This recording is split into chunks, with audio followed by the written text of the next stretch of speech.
কাক আমাকে অনেক ভালোবাসে।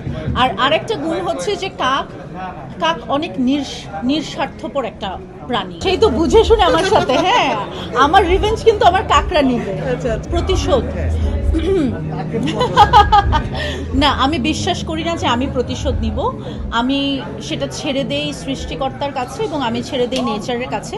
এবং আমি বিশ্বাস করি যে আপনি যদি প্রতিশোধটা নিয়ে নেন তাহলে তো নেচার নিতে পারবে না। তো আপনি যেটা নেবেন খুব কম প্রতিশোধ হবে। আপনি নেচারের জন্য ছেড়ে দেন, সেটা ভয়ঙ্কর প্রতিশোধ হবে।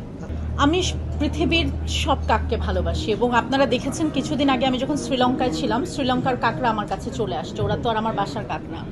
সো কেন আসছে আমি জানি না, বাট আমি চাই যে কাক কাক এই যে কাক কাক আপনারা করেন সব সময়, আমি চাই আপনারা ভালোবাসেন যাতে একটু কাককে, আপনাদের বারান্দায় যাতে আপনারা একটু খাবার দেন, একটু পানি দেন, এটা আমি চাই।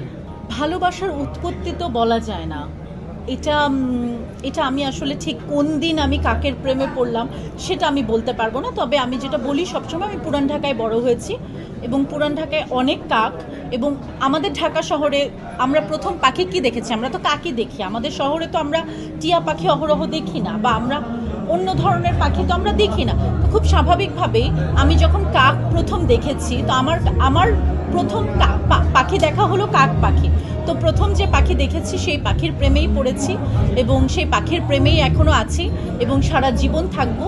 এবং কাককে নিয়ে আমি কথা বলেই যাব, ছবি এঁকেই যাব। সেটা শুধুমাত্র আমাদের দেশে না, দেশের বাইরেও আমি আমার কাককে রিপ্রেজেন্ট করেছি। কান ফিল্ম ফেস্টিভ্যালে আরও রিপ্রেজেন্ট করব। এরকম না, তবে কাকের অনেক আচরণের সাথে আমার মিলে যায়।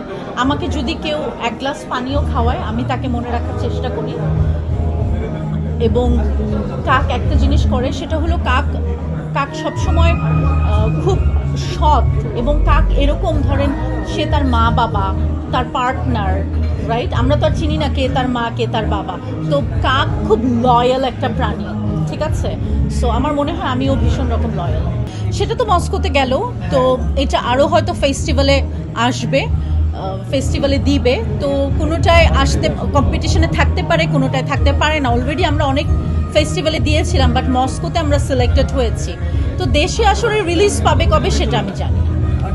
এটা আমার বোনের ডিজাইন। আমার বোনও ডিজাইনার একজন, অনন্যা অদিতি। তো এটা সে ডিজাইন করেছে। এটা তার বৈশাখের কালেকশন ছিল। যেহেতু আমি পহেলা বৈশাখে দেশে ছিলাম না, তাই আমি তার এই শাড়িটি আজকে পরে এসেছি। না, আমার কিছুই বলার নেই, কারণ আমি এই প্রফেশনটা চুজ করেছি। আমি এমন একটি প্রফেশনে আছি যেখানে আপনাকে নিয়ে সব সময় কথা হবে।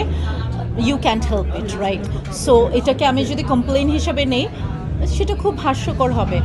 মানুষ আমাকে ভালোবাসে, এটাই সবচেয়ে বড় কথা। মানুষ যদি আমাকে ভালো না বাসতো, আপনারা এতক্ষণ দাঁড়িয়ে থেকে আমার ইন্টারভিউ নিতেন না।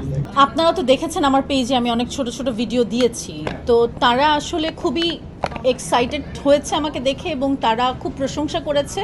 আর তারা সবসময় যারা নিজেদের কালচারকে তুলে ধরে, নিজেদের কালচারের কাপড় চোপড় পরে, সেটা নিয়ে তারা জানতে চায়, তারা প্রশংসা করে এবং অবশ্যই অনেক প্রশংসা করেছে।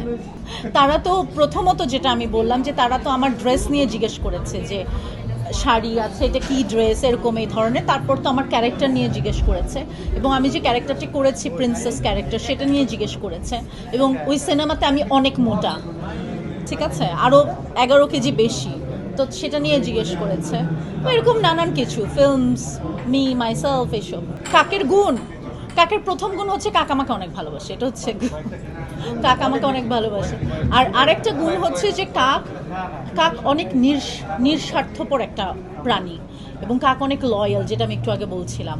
সো কাক আপনাকে মনে রাখবে। আপনি যদি একটু পানি খাওয়ান, সে আপনাকে মনে রাখবে আর কি।